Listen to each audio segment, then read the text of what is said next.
ourselves as athletes, we eat our food. Now, I'm going to ask you another question. Why do you eat? For energy, one, we got that one, okay? But why do you eat? So we don't die. I love it. Yes, we have to eat to survive. What's another reason we might eat? Huh? Because it tastes good. Who eats because it tastes good? I know I do. I have my favorite hot Cocoa. And my favorite Thanksgiving meal we eat because of tradition, right? We eat a lot of times out of celebration for a number of different things. And often in our culture, we eat because we're bored or because we're emotional. There's this big cultural practice right now to when you break up with your boyfriend and have your best girlfriend bring over, some ice cream, right? So lots of different reasons that we eat.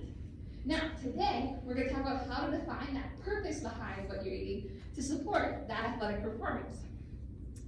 Now, like I said before, we're going to focus on real food. So, these are our 6 food groups that we're going to reference today. Our fruits or veggies, our dairy or protein, our grains, and our fat. Now, please let me know if any of these are unfamiliar to people. We'll break these down even more as we go on, but I want to make sure we're all on the same page and have the same definition when it comes to food and what food really is. Because I could stand up here and talk to you about grams of carbs and numbers of this and that.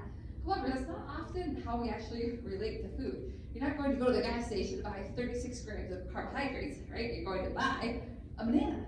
And so how do those fit in our food groups and how do we apply that to our real life? Now, on top of our food and our food groups that give us energy and our carbohydrates, our protein, and our fat, we also have some other components that we get from real foods that support our performance. And these things are not going to give us energy, but are important in how our energy is used in our body, including our vitamins, minerals, and water. So we get no energy from water, but it is one of the most important things that you put in your body every single day. Your body is made up of over 70% of water, and so how important is that to vessel everything else that you're doing with your muscles? So as a student athlete, so you're all student athletes in the sense that you're very invested in your performance, as well as your studies, right? I know some people already have homework to be here today, thank you, but you should probably get your homework when you go home today, right?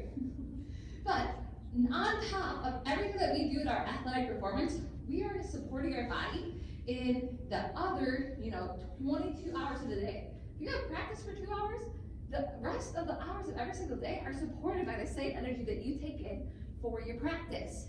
So not only is energy important for your performance, but it's important for your ongoing health. It's important for your daily activities, your relationships, making sure you can focus when you're talking to your mom or your grandma on the phone. Very important in your training, recovery, and growth as well. Now, as a sports dietitian, I work with athletes from youth to collegiate to professional to Olympic levels to maximize what we can do with their bodies. The biggest problem that I see with athletes is just not having enough energy. Now, in scientific terms, we call that relative energy deficit in sport.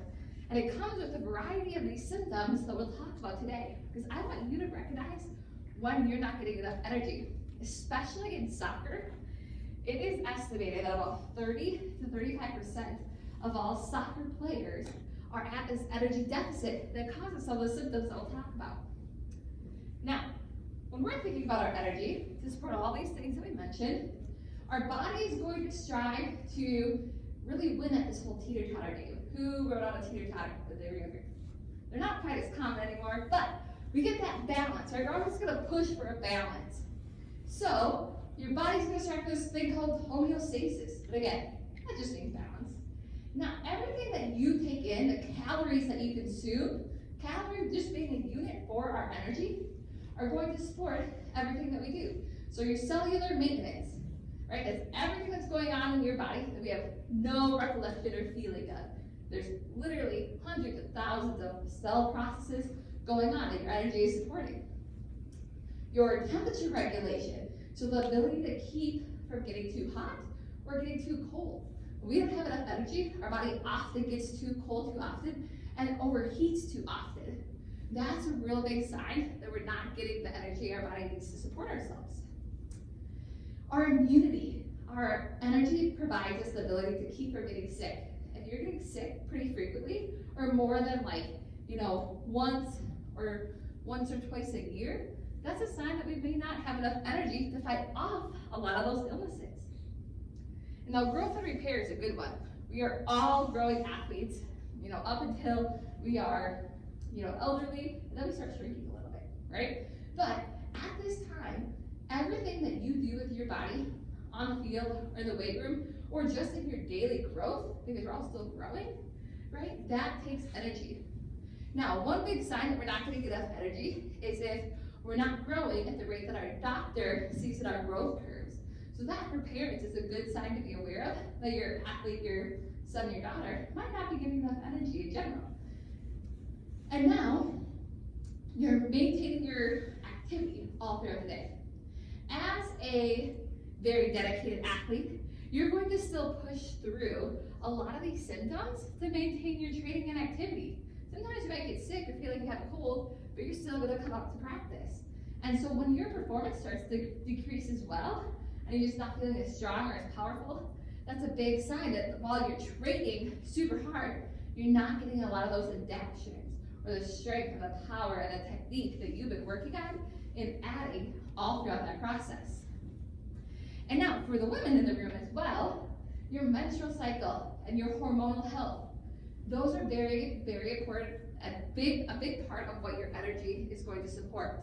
So when we're thinking about your menstrual cycle, if during training you lose your period, you are 2 to 4 times more likely to have a stress fracture. And that's actually really common in soccer, in many team sports, but in soccer especially. But that's a big sign that we're going to be at a greater risk for injury, and it's something that we can often focus on by just getting enough energy. So when we don't have enough energy, that's when we lose a lot of these things. Like I said, as a dedicated athlete, you're going to push through most of this and still train. However, over time, we may lose that ability to perform at our highest capacity as well. And that's going to take you off the field. And that's the last thing you want right now or for your future. So let's make sure, my biggest goal for every one of my athletes is to stay on the field all season long, every year, year after year, without any risk of injury. So let's wrap that up a little bit here. When we have low energy availability, that then impairs your body's ability to actually use its energy. So not only are you not getting enough energy, now the energy that you have is used less efficiently, and we have poorer performance. It also increases the fat stores in your body. So your body is going into this starvation mode and trying to, salvage what it can to make sure that you're ready to go day in and day out, moving forward, even without the energy that it needs. That's going to decrease your performance. And it also decreases our hormonal health, like I said, but your growth hormone especially, and that's what allows us to really build muscle and to grow at every single one of our growth spurts. Also leading to poor performance, and overall increasing your risk of injury and decreasing athletic ability. That is what we absolutely want to avoid at all costs. But how do we do that? What do we focus on first? The biggest thing that you could do as an athlete is to define and commit to your nutrition strategy. Okay, so what do I mean by that? Who can tell me, what does a meal mean to them?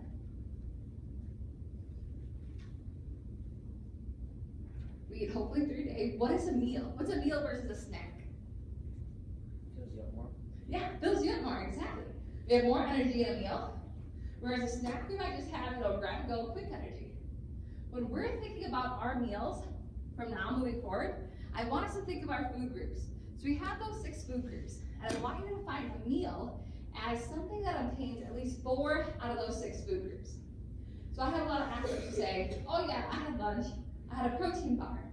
Well, that's only going to give us 1 out of our 6 food groups. Not very much energy, and not very great nutritional value. So as a team here, we want to make sure that when we're thinking about our meals, we strive for 3 meals a day, and those meals have at least 4 out of our 6 food groups.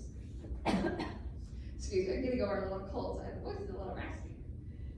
Versus a snack. So a snack can be that quick energy. We're going to define that as about 2 out of our 6 food groups. So a snack could be a protein bar and maybe some grapes or an apple and peanut butter. Something to give you that quick sustained energy in between all those times when we have our meals. The next thing that I want you to do is to honor your hunger and fullness as an athlete, right? Eat when you're hungry and stop when you're full. However, I also want you to remember that as an athlete, your appetite is artificially suppressed many times after training. So during training, you divert all of your blood to your muscles and away from your stomach. It takes a good amount of time for that blood to reach back to your stomach. And so we might not feel hungry. How many of you guys have felt like really maybe nauseous or feel like you're gonna throw up after practice sometimes? Yes, it's probably just gonna get even more intense. So those are the times when your blood is just all in your muscles, not back at your stomach. And we gotta make sure that even though we don't feel hungry after practice, and sometimes that could last some athletes for 2, 3, 4 hours, we're still committing to our recovery snacks right after practice and our recovery meals as well as we move throughout the evening. And now the last thing that I want you to remember is to develop performance-oriented, realistic body composition goals for yourself and your performance. During season is absolutely not the time to focus on major weight loss or major weight gain, because that puts your body at this huge either deficit or surplus that it can't focus on performance in the same way that it can during your off season. And so during season, energy and your performance are going to be king when it comes to your priorities and your goal. And focusing and talking to your parents and your coaches, the dietitian, your athletic trainers about what are really good, realistic goals for you that are not going to stress your body in a way that can put it in harm's way. So when we're thinking about our nutrition strategy, this is a big thing that I do with the majority of my athletes, is sitting there and defining, okay, what is our training and fueling schedule and how do we be prepared for that? Now as a student athlete, you guys are often booked from like dusk until dawn, and it's, get up early in the morning. Sometimes you'll have, your pre-school workouts with your strength coach. You go all throughout school, practice after school. They might have club practice. So it gets kind of crazy. Then throw in some, real family time and friend time and normal student time. So being prepared for your day and just looking ahead at like an example, it doesn't have to be this complicated, but looking ahead at examples of what you may need to pack throughout the day and to pack for the week. Sometimes just bringing your snacks and keeping them in your backpack, or making sure that you have what you need in your locker for your post-practice snack, or in your soccer bag if you're at, the sports center. Having those readily available so that you don't have to spend extra time thinking every single day about what you need day in and day out around practice will be extremely impactful for your performance and your health. Now, we know energy is important, right? Yep, okay, so how do we define what that energy is made up of? This is when we get into the performance nutrition relation of everything that we mentioned before, those carbs and protein as well as fat. So we're going to start with carbs. Who can tell me their favorite source of carbohydrates? Bread, yeah. Banana, ooh, good one. Any other good sources of carbohydrates you like? Yeah. Bread. Bread, yes, awesome one. So when we're thinking about our carbohydrates, all of the above are great sources of carbs. Now, in our athletic performance, especially in season, carbs are going to be king. Any mechanism of your body on the field that relies on explosiveness, speed, power, agility, anything prolonged or max effort, where you have to go as fast as you can or as strong as you can, or most powerful, which is everything soccer is made up of, right, and lasting long too, is going to rely on carbohydrates. So anytime your body is using more oxygen than you're taking in, when you're breathing really heavy, your muscles are getting really sore, that is going to put you into this zone where your body can only use carbohydrates during that time for max capacity. It also is very important to have carbohydrates to support your brain function. Your brain is going to rely almost solely on carbohydrates for maximum focus. And so it's not just about what your muscles can do, it's about your technique, remembering what your coaches teach you every day at practice, being in the zone so that you can focus on where your body's supposed to be, and every angle that even from your head down to your toes are supposed to be for your best shot. As well as carbohydrates greatly help our bodies recover after exercise as well. When you pair your carbohydrates with protein after you're done training, you increase the amount of protein that your body can absorb to repair your muscle. So the cool thing about our bodies, especially in soccer, is that we have some storage of carbohydrates in our muscles and in our liver called glycogen, which is just a fancy term for our energy stores. So that's what our body can access when you are out on the field for like 45 minutes to an hour of maximum intensity exercise. Now, when we don't get enough carbohydrates in our diet, and especially around our training, that's when we experience more fatigue. Training feels a lot more difficult, so your perceived exertion increases. And it appears our ability to compete, stay in the zone, and again, increases your risk of injury, which we want to absolutely avoid. Now, when we're thinking about our carbohydrates, we mentioned bread and bananas, which are awesome. Bread is going to be a great source of our complex carbohydrates versus our bananas, which is a great source of our simple carbohydrates. So let's break these things down. What do they mean? When we think about complex carbohydrates, that's where we're going to get the most bang for our buck when it comes to when it comes to our nutrition. So our complex carbs are going to be carbs that last longer when it comes to our energy, with more protein and more of our fiber, as well as our nutrients, vitamins and minerals. So some great examples of these are starchy vegetables. Peas, corn is considered a complex carb in this case. Beans and potatoes are legumes, kidney beans and peas. Whole grains, awesome source of our complex carbs. So I think our brown rice, whole wheat pasta, our oats, oatmeal, and our whole wheat breads are wonderful sources of carbohydrates that give us longer lasting energy. Versus our simple carbohydrates that give us quick energy. They break down really fast, they give you energy really fast. We'll find those in our fruit and milk and our sports products, especially, so like Gatorade or energy chews. We also find them in sugary processed foods and some of our refined grains, so like our white breads, white rice. And now, when we're thinking about our athletic performance, there's a time and place for these simple carbohydrates. Now, the thing with our sugary processed foods is that they're also paired with a lot of fat. We'll talk about fat soon. But out of these other simple carbohydrates, they play a big purpose. So when I say complex and simple carbohydrates, I'm not saying good and bad carbohydrates, but they do play different roles at the timing of the day surrounding our practice and how we use them most efficiently. All right, next nutrient is protein. Who can tell me their favorite source of protein? Yeah, meat. Love it. Yeah, meat's an awesome one. What's another one people like? Yeah. Eggs. I love it. Oh, this guy's a protein guy. I love it. Tofu. Oh, yeah. Beans. Beans. Awesome source of protein. Yes. I did not hear tofu in the room. Not yet.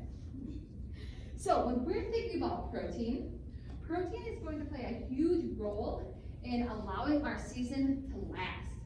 Protein provides us with the building blocks that our muscles need to repair. Because every time you're out on the field and doing a rep, or you're doing a rep in the weight room, you're breaking down your muscle to little micro tears, right? And we do that for a purpose, so that we can come in with protein and build them up to be stronger and faster with more muscle memory. However, if we don't give our body enough protein, that's where over time, especially about 2/3 of the way through the season, you just continue to break down your protein and you get weaker and weaker all throughout the season, and you kind of get rid of a lot of that preseason training that your body really builds up in its muscle. So protein allows us to last and allows us to recover. It also helps with our hormone production and provides us with the ability to keep from getting sick, and is an energy source but to an extreme lesser degree than our carbohydrates. So when your body is using protein in any type of exercise as energy, that's going to be a big signal that you're actually in this starvation state, that we don't have enough energy, and you're going to be at greater risk for injury, breaking down more muscle than you really need to. So, like we heard, meat and eggs, awesome sources of protein, and beans as well. Other great sources are dairy products, seeds and nuts, and tofu and soy products. Wonderful sources of protein. Now, what I want to reiterate is that protein is not an efficient energy source. We should not rely on a protein bar or a steak to give us a lot of energy before soccer. And you also don't pee out excess protein. I hear this from a lot of my athletes. If I just eat a bunch of protein, I'm going to build a bunch of muscle, and I'll just pee out my excess protein. However, that's not the case. Any surplus that we have of anything could be stored as fat. And so we want to make sure that we use protein most efficiently. And we do that by spreading protein throughout the day. Depending on the athlete, you have the ability to absorb and use between 20 and about 35 grams of protein at one time. That's called your leucine threshold. There's another scientific term for how your body uses protein. So you really want to focus on a protein source at every meal, and then pairing protein with many of our snacks as well. All right, and last macronutrient is fat. Who can tell me their favorite source of fat? You can see some up there.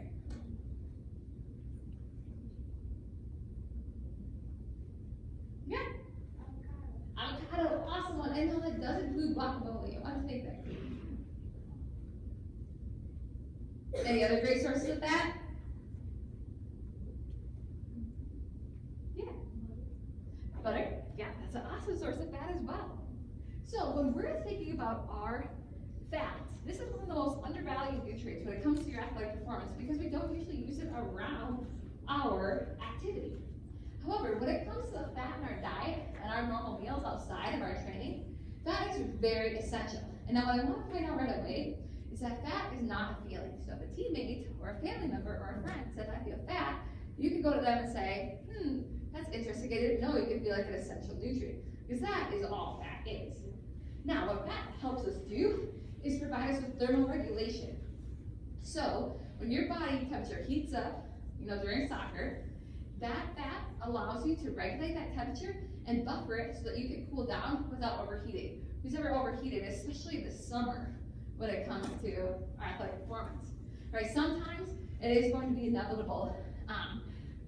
When I say inevitable, I mean we can prevent every risk of it with our nutrition and hydration. But sometimes it's going to happen, but our body fat really helps decrease that risk. It also supports our immune function and our hormone production. So if you see a pattern here, if we get enough carbs, protein, and fat, we'll not be sick as often and we'll have great hormonal health to help our bodies grow. It also provides us with specific vitamins that we find in fats that we don't get in any other source of food, including vitamin A, D, E, and K. If we were to cut all the fat out of our diet, we would also lose these 4 vitamins.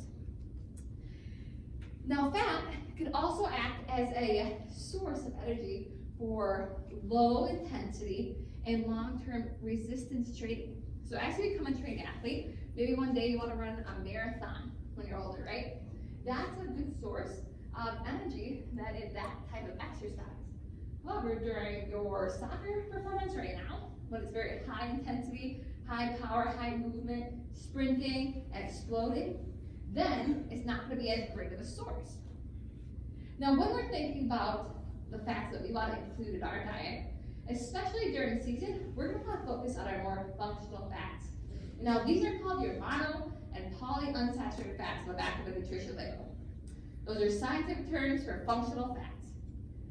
So really great examples that we've already said could be some avocado, including guacamole, nut butters, coconut flax, chia seeds, olive oils, and our fatty fish, salmon, tuna, cod. And now we want to focus away from some of our unfunctional fats, okay? So those are called trans and saturated fats on the back of our nutrition label. And it's not that these things are absolutely bad, we just don't want to focus on them every day. So we do find these in lots of our fried foods, fried snacks, packaged snacks, cakes and cookies and pies, right? In our chips and frozen items. Now these, over time, are going to decrease your ability to recover, and they increase a lot of the inflammation in our muscle. So when we're really preparing for this big game day, we want to just focus away from those. And what I tell all my athletes is to look ahead at your schedule, look at your week, look at that off day, and when it might be a good time to incorporate some of these treats, because that could be really realistic long term. Okay, so we have our carbohydrates, we have our protein, we have our fat. How do we blend them all together in the best timing for our performance? Next, we're going to talk about our pre-exercise fueling.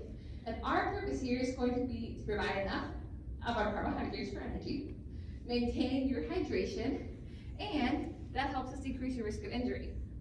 So there are going to be a couple of key times that we want to make sure that we fuel leading up until game time. One of them being your pre-game meal, and that is suggested to be eaten about 3 to 4 hours before go time. So if you look over here at the left of this chart, you can see that our pre-practice meal is going to be mainly complex carbohydrates, so maybe some whole grain pancakes in the morning, with some lean protein, so maybe we have some eggs, and maybe a little fat, put a little peanut butter on your pancakes to sustain you throughout that time. Now, as we move closer to go time, we're going to want to change up these carbohydrates to make them simpler and more available to your body. So, we're going to have our pre-practice meal at about 3 to 4 hours before. We are also, on top of your pre-practice meal, going to have a fuel boosting snack. And that's going to be about an hour before practice, 30 minutes to an hour. That's when we'll focus on our simple carbohydrates like a banana or pretzels. And now, during go time, if you need more fuel during your training, that's where some of our other sports products can come in handy, like Gatorade or Powerade or some of our sports drinks that are very quickly and readily absorbed by your body. Now, what we want to focus away from is very high fat, high fiber foods. So fat takes a very long time to get through your digestive system and will divert a lot of your energy flow to your stomach versus your muscles. Fiber brings in a lot of water to your stomach and your GI tract, and it causes you a lot of distress. And so having a huge entree salad with maybe some steak on it might not be the best idea before going into a game. Because we're going to want to make sure we have a good source of complex carbohydrates, and we just want to save our fiber for later. It's okay to have a little salad, encouraged actually, but we want to make sure we have the other components our body needs. And then you want to stay away from anything else that's distressing to your stomach. For some people, apples are the greatest pre-workout fuel ever. For other people, they're a little too high in fructose, and they may be sensitive to it, so a banana might fit them better. So learning during this off-season time what fits your body best is the best that you can do with your training. Because we're training your GI tract, your stomach muscles, your intestines, just like every other muscle in our body. We just don't see those, they're not very pretty, so we don't really talk about them. But when you eat a banana, that's a stimulus to your body, just like when you do a squat in the weight room. So we're training your body to react to that banana most efficiently to give you the energy it needs going onto the field. Now, during exercise, we want to focus on maintaining your hydration, refilling the energy stores when you need them, and getting a good balance of our electrolytes, or the minerals that we lose in our sweat. So we want to focus on high water intake with some simple carbs that have those minerals. Again, that's where our sports drinks do come in handy. Now, I want to preface this with, why we do some of our during practice fueling. Your glycogen stores, your energy stores in your muscles, like we mentioned, they have the capacity to last you about 45 minutes to an hour of high intensity exercise. So, after that point, your body has to transition to its liver or its backup stores. And that takes a longer period of time. And that's when you often see halfway through the game or 3/4 of the way through the game, a lot of performance decrements by people. And that's when you kind of start to lose focus in your technique. Because the first thing that you do when you kind of lose your energy is lose those angles of the technique that you learned. And that may put your knee at just the wrong angle because we weren't able to focus in and leave you at a great risk for ACL tears or MCL tears or all these different things that happen when we, don't have enough energy to keep our body moving forward. So, at about 45 minutes to an hour of high intensity practice or training, that's when you might want to incorporate one of these sports drinks to maintain your energy as your body transitions to these different energy sources. Now, after our training, we want to focus on out-recovering our opponent at every point of the season. And we do that by focusing on the rehydration, refueling, and rebuilding of our muscles with water and electrolytes, carbohydrates, and with protein. So, similar to our pre-practice fuel, we have a couple of different opportunities to do so. We have our recovery snack, and so that we want to eat in about 30 minutes, within 30 minutes after we're done training. That's when your core body temperature is still up, your blood is still flowing to your muscles, and you have an increased capacity to absorb your protein and your carbs directly to your muscles. And so, in this, we want to have something that's high in carbohydrate and some protein. Great examples could be fruit and Greek yogurt. You could do a granola bar with some milk. Who's heard of chocolate milk for recovery? Yeah, it's actually been marketed very well. There's a lot of truth to the recovery power of chocolate milk because it has a good source of carbohydrates with a very quick absorbing protein. It's made of our liquids to replace what we lost our sweat, and the electrolytes in milk very, very closely match our sweats as well. So it's an awesome source of quick fuel right after you're done with training.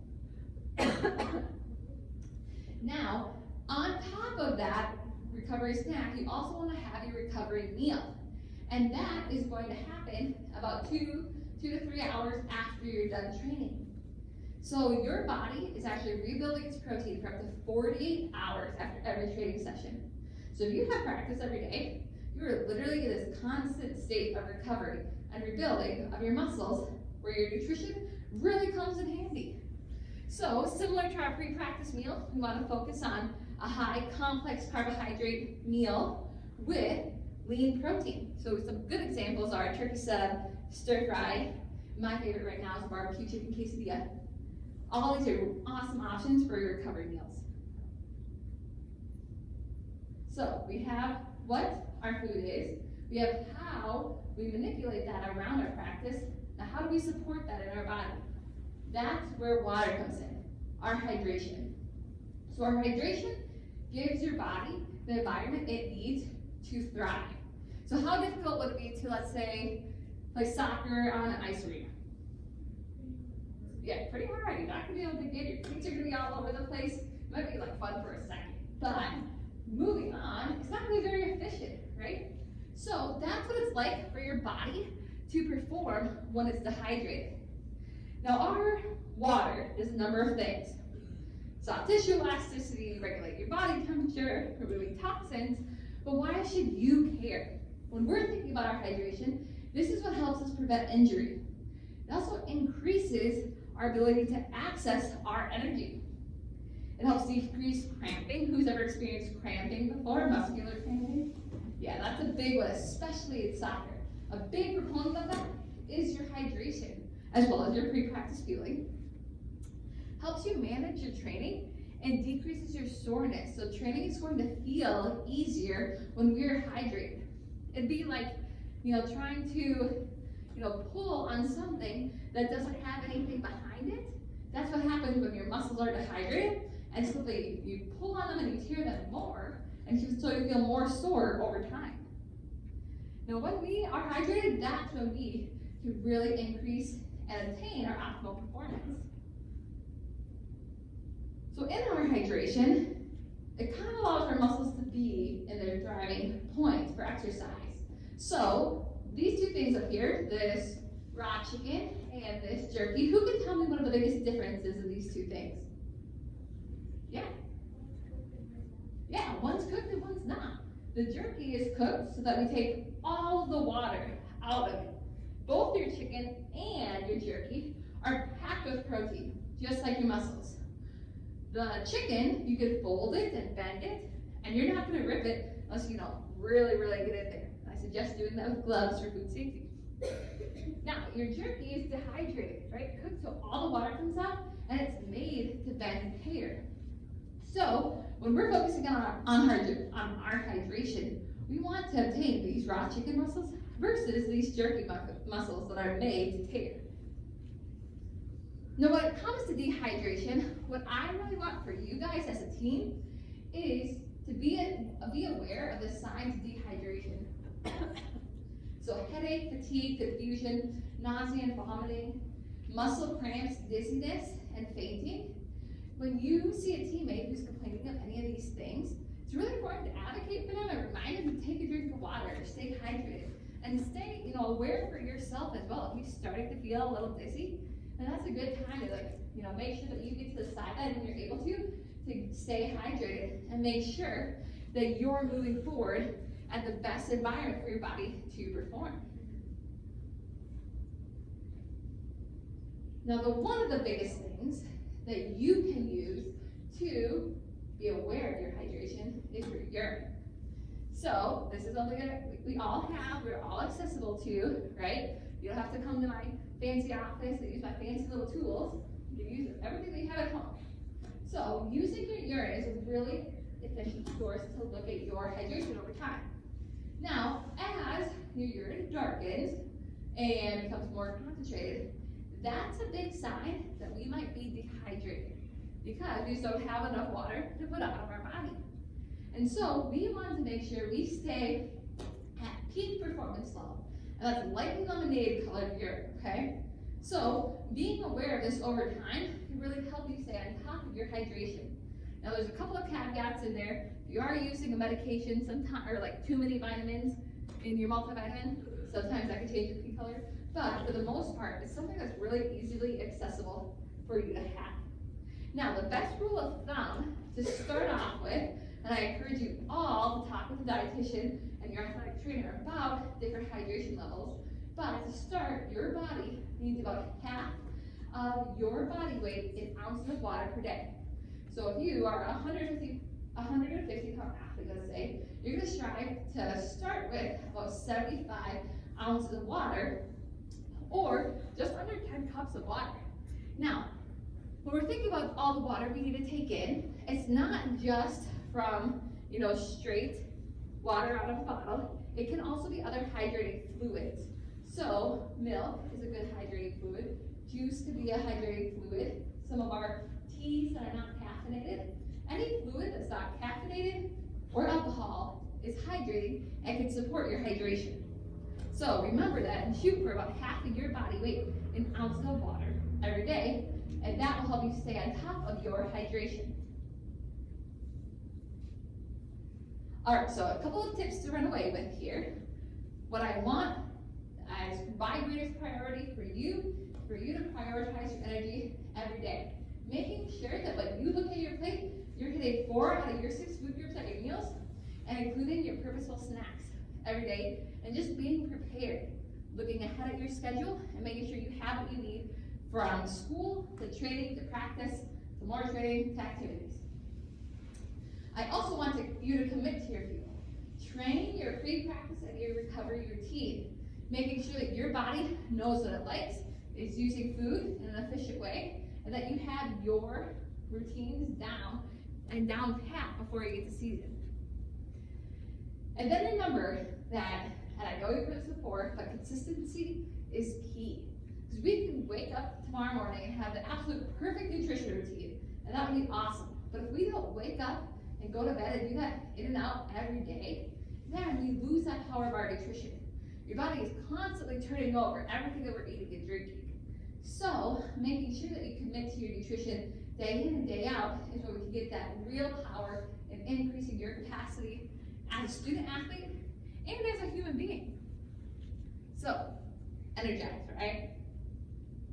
Now, with that, I've gone over a lot, and I know that I believe this PowerPoint, as well as another handout that I have for you guys, is being sent out. We decided to save a couple trees today, not print 700 pieces of paper. So you'll have a lot of this information to take with you.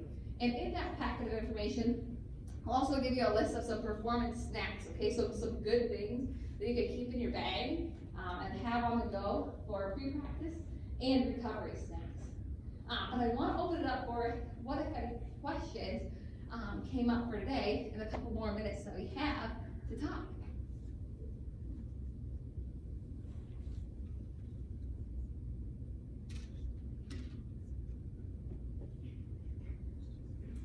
Wow, I must have been very efficient. No questions. Yeah, questions. Is it true that if you eat a lot of carbs the night before you have some sort of big event like a game, is that an effective strategy?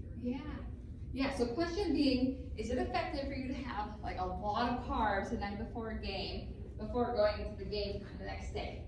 And now, there is some truth and some myth to that. Who's heard of carbo loading?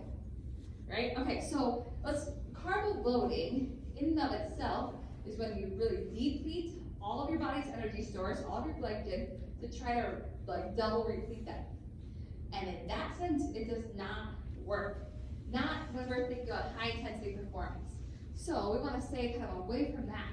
However, having our high carbohydrate meal, like a pasta, do you guys do like pasta dinners ever before? Yeah. Having like a high carbohydrate meal is very important as you're building your energy stores, your glycogen stores for up to 24 to 48 hours before each training session or each game time. So the night before, it is important to have a good big source of complex carbohydrates, but also not overdoing it. What happens with a lot of these pasta dinners is that athletes will, in a normal meal, take, maybe 2 or 3 fists of pasta. But then during like a pasta dinner, have like 7 bowls of pasta, right? And that puts your body into a little bit of stress. Because when you have that much carbohydrates or any food, you're drawing a lot of water as well. And you're gonna feel a little groggy, a little bloated going into that next morning. So have a wonderful source of complex carbs at a bigger portion that you might have in comparison to like the deli sandwich that you bring to school lunch. But know that it's okay not to overdo it. Having like 2 to 3 fists of pasta is going to be what your body needs during that time. Every fist is about 2 servings of carbohydrates. And it's like technical exchange form. But 2 to 3 fists per person is going to be a good amount of pasta. Yeah.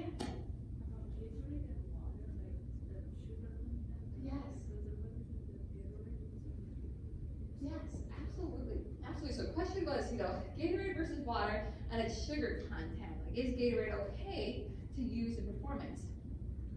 Now, here's the bad thing about Gatorade and or any other sugary drink is when we use it outside of performance, it doesn't really have that same purpose. So if we're gonna sit down and play some video games, probably not a good time for Gatorade, right? So you're gonna get all of this energy, and then you're just sitting there and your body's not really using it, so you're going to store it in other ways. However, during exercise, it is encouraged and promoted. And it doesn't have to be Gatorade, it could be Powerade or Body Armor, or some of these other drinks as well. And if you have any specific questions about those, I can answer them as well. But if your practice is lasting longer than 45 minutes at high intensity, that's when there's a good, strong purpose behind using Gatorade. So Gatorade is not bad, but use it with a purpose. Yeah. How would you compare like a vegetarian or vegan diet? If you're still getting like the same macros. Yes, if you're still getting the same macros, and that's where it comes down to it. It's like you can have a very healthful, health-promoting, even athletic diet in a vegetarian for sure lifestyle and in a vegan lifestyle. It just takes a lot. I'm telling you, a lot of preparation and awareness to make sure that you're still getting enough carbohydrates, protein, and fat, as well as all of our other vitamins and minerals. So it absolutely can be done. As we've shown in the studies to increase some of your heart health over time. And when we're thinking about not only our needs as a human being, but then as an athlete, when you're burning through, a much greater amount of iron that is difficult to obtain in a vegan diet, let's say, that's where we really have to focus in and tune in and be extremely aware of everything that we're putting in our body to make sure we're getting enough. Because that's a big case that I see frequently is having some of my vegan athletes being really low in iron. And our iron carries our oxygen, which allows us to obtain our energy. And so it's the biggest deficiency when it comes to an athletic population. And I previously this worked at the University of Minnesota and University of Illinois, both with their soccer teams as well. And that was the greatest deficiency on both teams, in many athletes. And so, can be done the right way.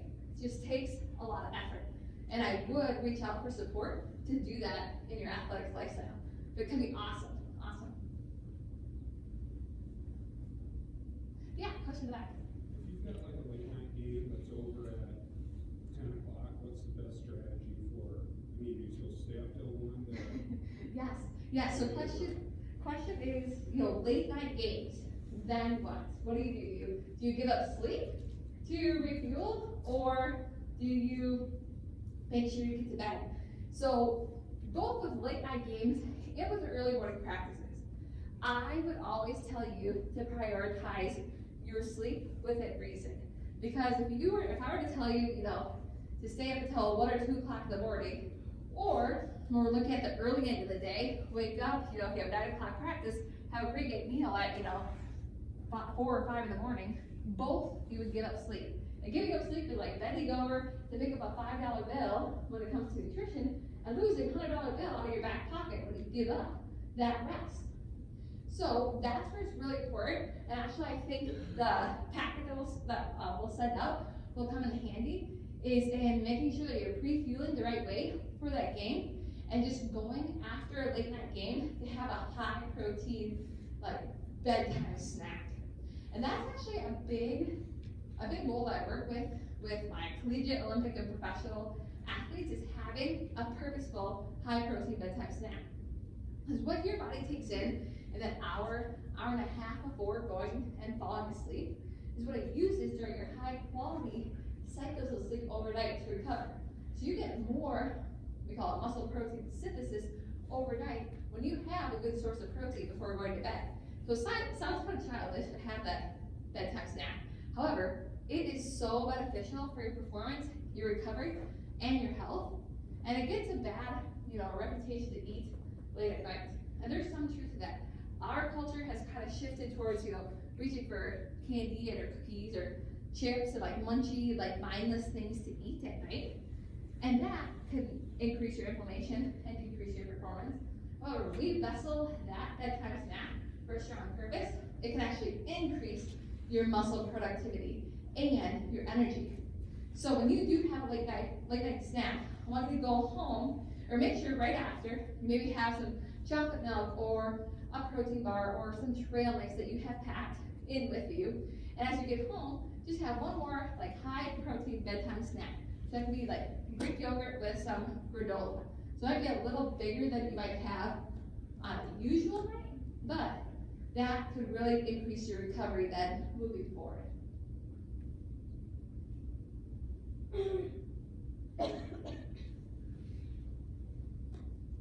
Any other questions today? Yeah. Yeah. So does eating before you go to bed stop your digestive system? Yeah. Your body is actually still burning calories all throughout the night. And when you have a high protein bedtime snack, you actually end up burning more calories. So your digestive system is still working, but as long as you're not pairing that with like a big amount of sugars, like keeping you like alert, then you can be really conducive. So your body's actually doing a lot when it's sleeping.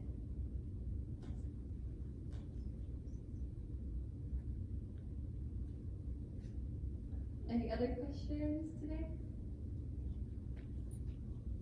No? Okay, well, my contact information is right up here, but on the packets that you'll get, I believe from Scott or someone to send them out, you'll also have my email and number as well. So feel free to reach out if you have individual questions, or if you just have like, hey, what did you say here or there? We're looking for more examples. I'd be happy to help. If you really do want to dive into your nutrition as well, feel free to reach out. I do consults for, again, athletes from all levels and really looking and analyzing, their diets. We also do like a food diary in some way to be able to take that information and analyze to see, okay, how much iron are you really getting? Are we really getting enough energy that our body needs to promote its activity all throughout this time? And how does that change on in season versus off season as well? So thank you guys all so much for having me, and have a wonderful, wonderful evening, and I hope to see you guys all soon. Thank you.